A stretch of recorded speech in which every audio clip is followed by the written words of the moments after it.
So far, Canada's economic record under Mark Carney represents one of the worst starts for any Canadian prime minister since 1963. Since Carney was elected, real gross domestic product has shrunk 0.05%, the worst result for a Canadian prime minister in at least 63 years. But do Canadians believe it? A poll by Nanos Research finds 60% of Canadians think Carney has done a very good or good job of handling the economy. Conservative leader Pierre Poilievre is not one of them. This post on X, Mark Carney posts the worst economic start for all Canadian prime ministers in more than 6 decades. The only people getting ahead in Carney's economy are the Liberal Club insiders who get carve-outs, bailouts, and handouts, while Canadians who actually do the work pay the rising cost. As far as the economy goes, Prime Minister Carney admits Canada is not a player on the world stage these days. You have to be doing things differently. I mean, if you're a candidate, you have to improve. No, there are very few people who get up in the morning and think about Canada. I mean, that's the reality. Carney's predecessor is getting some attention these days as well.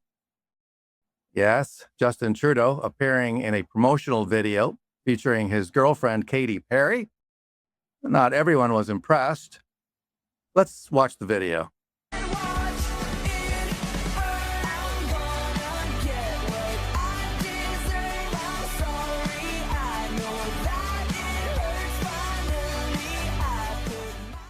Justin was an extra on that video. And the UK Daily Mail ran this story, Jumpin' Justin. Justin Trudeau is brutally roasted online for hopping like a rabbit in a bizarre new video.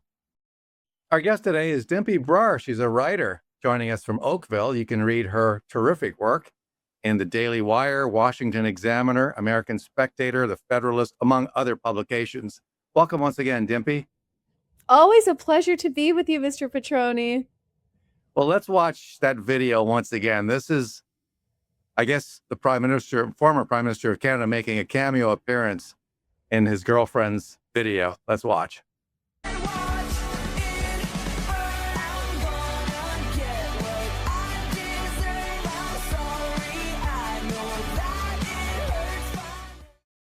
There he is. And we're already starting to see some memes. Not sure if you caught this one. Let's have a look. Justin Trudeau, you are under arrest.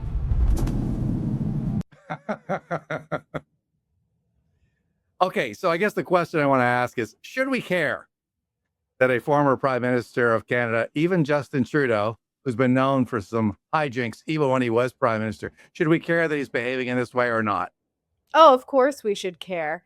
The office of the Prime Minister is something that requires and obviously necessitates a level of dignity and decorum for a very, very important reason. This is somebody who the people invest their entire trust in to lead their nation. Now, how fitting is it, by the way, that the first lyrics to that video are "Watching It Burn"? That is a perfect encapsulation of what Mr. Trudeau did under his prime ministership. He watched this nation burn. I'm very glad that he seems to be having such a wonderful time while the nation which he oversaw is in complete crisis. But again, it speaks to a lack of seriousness, not just with Mr. Trudeau, but a lot of these voters among the Liberal Party of Canada, and unfortunately we see it on the Conservative side as well. There's a lack of seriousness right now in what the country is facing. We are facing multiple crises at this moment, and there's really nothing very funny or trivial about it. I would like for your viewers to consider the fact that for the ancient Greeks, I always come with a lecture. For the ancient Greeks, one of the qualities associated with great statesmen was seriousness. The word was spoudios. And the idea is that the statesman's role is so serious because it involves the life or death of his entire country and population. Therefore, the man is not going to be seen in TikTok videos or making these offhanded remarks or jokes. So yes, we should absolutely care, and we should absolutely be recovering or attempting to recover a level of seriousness that's obviously missing from our political discourse today. Yeah, there's also the matter of him continuing to comment on the world stage. He was at a conference recently in Sweden, as he mentioned, and he has been vocal on serious matters, and so he's still seen as kind of a spokesperson for the country, as you put it. I mean, this is really the main problem here, isn't it? Oh, yes, he is a reflection of the nation no matter where he goes. If that was something that he wasn't interested in, he should have thought of that before he put his name in the race. But it seems very clear that for people like Mr. Trudeau and others, the prime ministership seems to just be a stepping stone to a kind of celebrity status. He's more interested in being a celebrity. I mean, again, perhaps it's fitting the man was a drama teacher and that's who he elected. But still, you would think that there could be a little more to this. And like you said, he still uses the title of ex-prime minister, not just for corporate appearances, but to make comments on the foreign policy stage. He makes comments against President Trump. He speaks on behalf of the nation. And I've yet to hear Mr. Carney rebuke him in any way or say that he doesn't speak for the nation. So until that has been said, I have to take it, as the majority of the electorate ought to take it, that he is representing our nation on the world stage.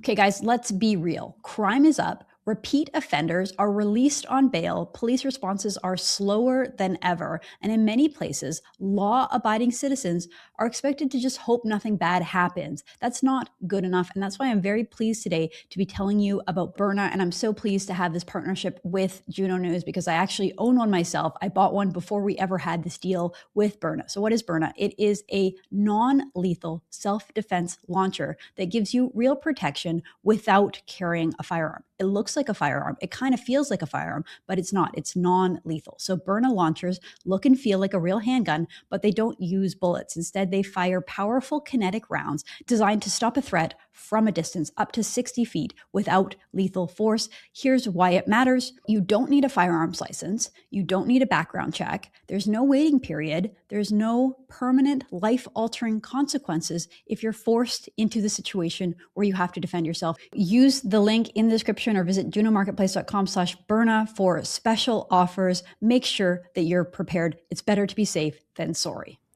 Yeah, I mean, as you mentioned, I mean, he is talking about Trump, but I'm not sure he matters all that much south of the border because he's out of power. I mean, he might argue, look, I'm a private citizen now. Why should anybody care what I do or how I do it? If I want to prance around, if I want to, I don't know, act like a clown, then I should be fully able to do so. I guess when you compare him to other past prime ministers like Stephen Harper, for instance, or Jean Chrétien, or Brian Mulroney, who's departed, but these are people who understood that there's a level of decorum that they carry with them after they leave the office, right? And so I think they appreciate that, but I guess former Prime Minister Trudeau thinks very differently, and I don't know. What does it say about Canada? I mean, the guy led our country for 10 years. I mean, does it make you question a little bit the judgment by the people who voted for this guy 3 times? Oh, no.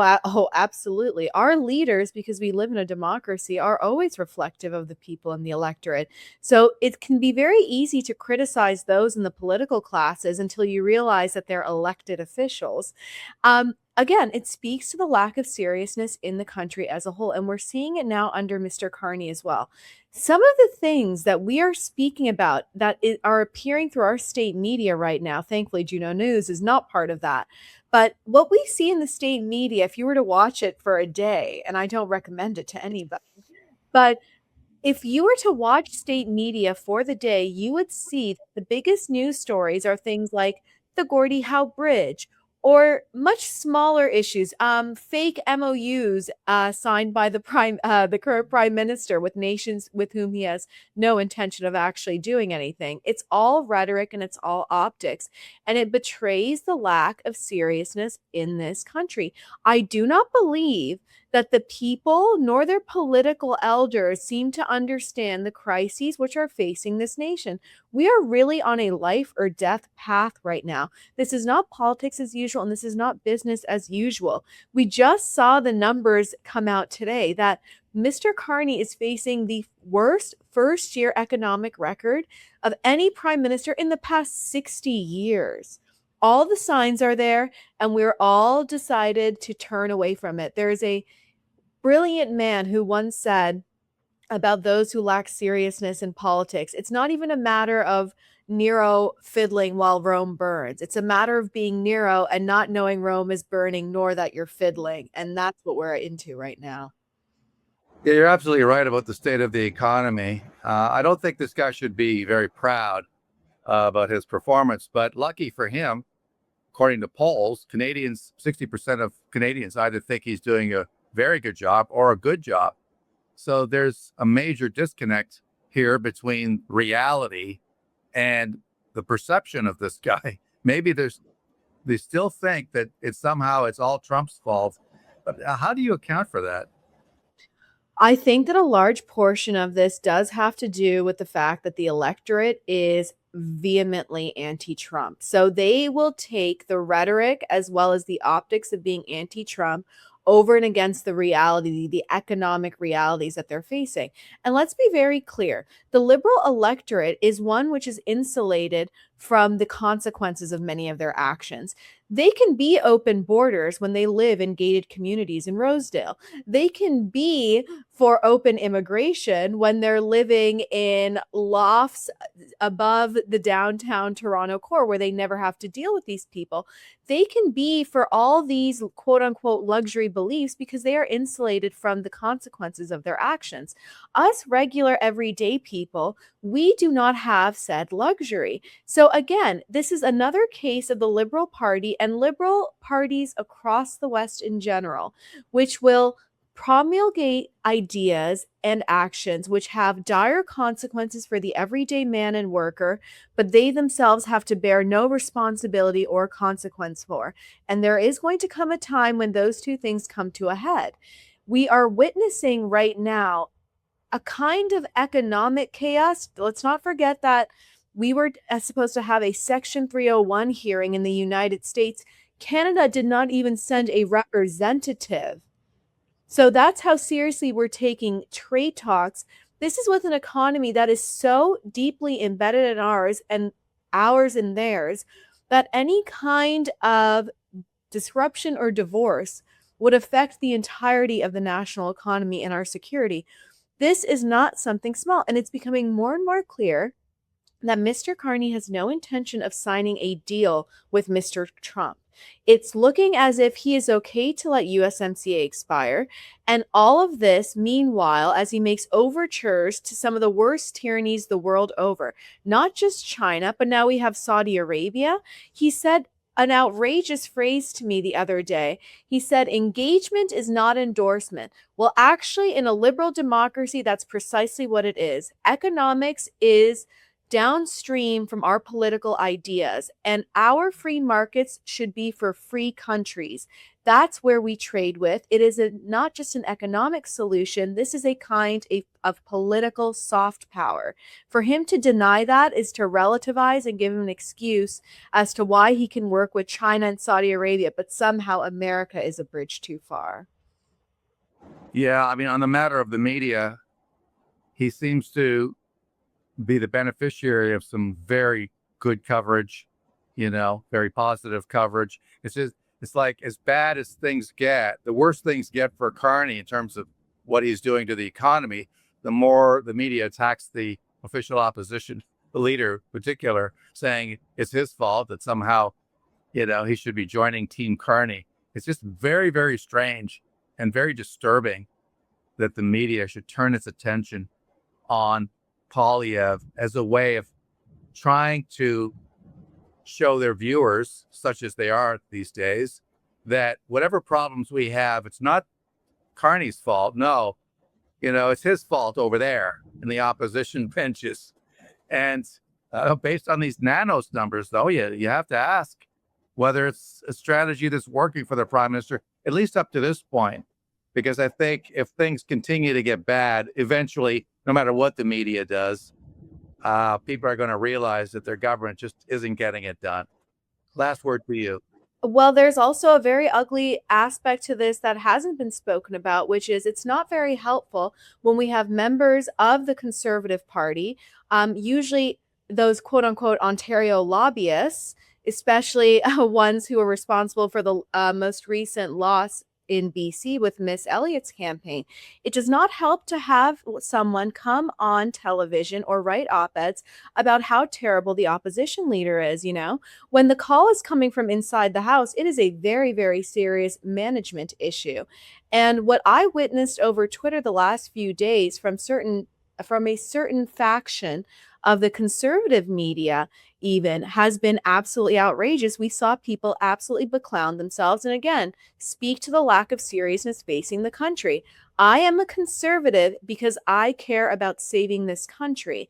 And I think that the conservatives are the best last hope for ensuring that. But the country and Canada must come first. I don't really care that much about everyone's partisan issues or their partisan politics.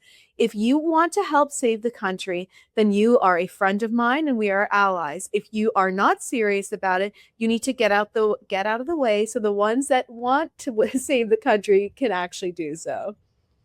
Yeah, I think it's interesting that you raised the issue of kind of a civil war, a rift in the Conservative Party between certain people, lobbyists, and people who are well connected in terms of offering consulting services, divided really against the current leader and, who has the contract, right? It's all about Exactly. money. And if this guy ain't going to give it to me, then let's get rid of him and get somebody else in there. That seems to be what the problem is. Yeah. Well, it's very simple. When it comes to Mr. Polyev, if there have been whispers, there's a long running. I wrote about this months ago in the Western Standard that the BC electoral race was really not a provincial race. It was a battle for the soul of the federal Conservative Party. There are very much our knives out for Mr. Polyev. And there might be reasons, I could be sympathetic for reasons why people are disappointed with Mr. Polyev. However, if your alternative to Mr. Polyev is, say, Doug Ford or let's say Jason Kenney, well, that's a very different thing altogether. And that's a very different type of fight. And again, it was shocking to see the beclowning publicly. I hope we can all get it together and unite the right because that's what's necessary in saving this country. Yeah, it's interesting how you don't see the Liberals ever do that, because everybody's going to get their beaks wet, We're all going to get a piece of the pie. Just let's all be patient. Instead, on the Conservative side, you see them, battling it out. 100%. And you know what?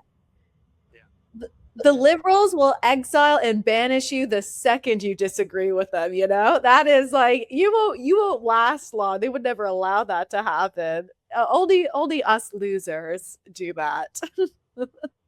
Where can people read your latest work?